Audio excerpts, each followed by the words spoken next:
think you're ready for these creepy urban legends from Hawaii. Hawaii, the idea of paradise. We could easily get lost on the warm sandy beaches and beautiful tropical climate. We can then experience a complete 180, traveling into Honolulu, believed to be the most haunted spot in the whole state.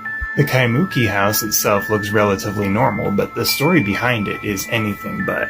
Many families and couples have lived in or vacationed at the Kaimuki house through the years, only to leave due to terrifying or sometimes dangerous occurrences. The original tale revolves around a young couple who moved into the house in the 1940s. One night the neighbors grew concerned because they heard a lot of noise that was coming from the property.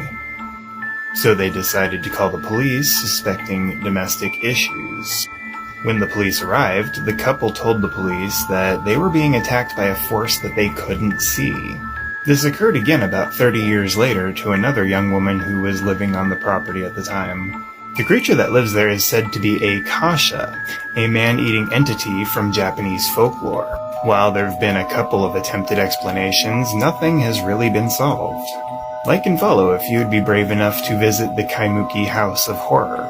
But I don't think you're ready for these creepy urban legends from Hawaii. In a world of gods and monsters held to be mostly the things of legend, we have a cave in Hawaii that is most notably haunted, incorporating both ideas of gods and monsters. The Kanana Cave is held in esteem of being the home to the shark god Nanue, the most sacred brother of the fire goddess Pele. Nanue had an appetite for flesh, and it said he's able to disguise himself as an old man, luring weary travelers into his cave with the promise of a warm meal. As soon as the weary traveler grew tired from eating the meat, Nanue would transform back into a shark and unalive them, leaving the body to rot for 3 weeks before eating the meat. This site is supposedly an active hotspot for all the spirits that fell victim to Nanue.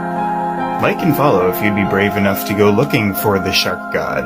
But I don't think you're ready for these creepy urban legends from Hawaii.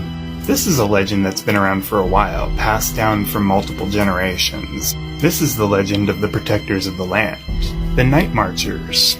These entities are believed to wander multiple locations on the islands, most of which being great battlefields in history. They appear as apparitions that carry torches, play drums, and chant. These warriors are believed to be eternally fated to march the islands, seeking their next battle, and it is advised not to interrupt them. It's also cautioned not to look directly at them, as they could curse you with just a glance. So if you notice them coming, lay flat on the ground and don't look at them. Although, caveat, if you are a descendant of the Night Marchers, it's believed that you will not be harmed. Like and follow if you would be brave enough to march with the Night Marchers. But I don't think you're ready for these creepy urban legends from Hawaii. There's one story from the island of Oahu that's not just unsettling, but baffling also. Morgan's Corner is so named for a doctor that lived at this particular bend in the road in the 1920s through the 40s. In 1948, it said that a couple of prisoners escaped and broke into a house, unaliving a woman in her 60s. People say that her screams for help can still be heard to this day. That may lend to the rumors of haunting, but that's also not the only story associated with this place. Which, by the way, there are varying accounts for where this location actually is. Back to the legend, though. The other story goes and revolves around a couple that decided to park their car in the area. When they were ready to leave, the car wouldn't start up again. The boy went to go get help, and shortly after he left, the girl who was still in the car started to hear scraping noises on the roof of the car. She waits it out through the night. He never comes back. So morning comes, and she finally decides to get out and finds her boyfriend hanging above the car.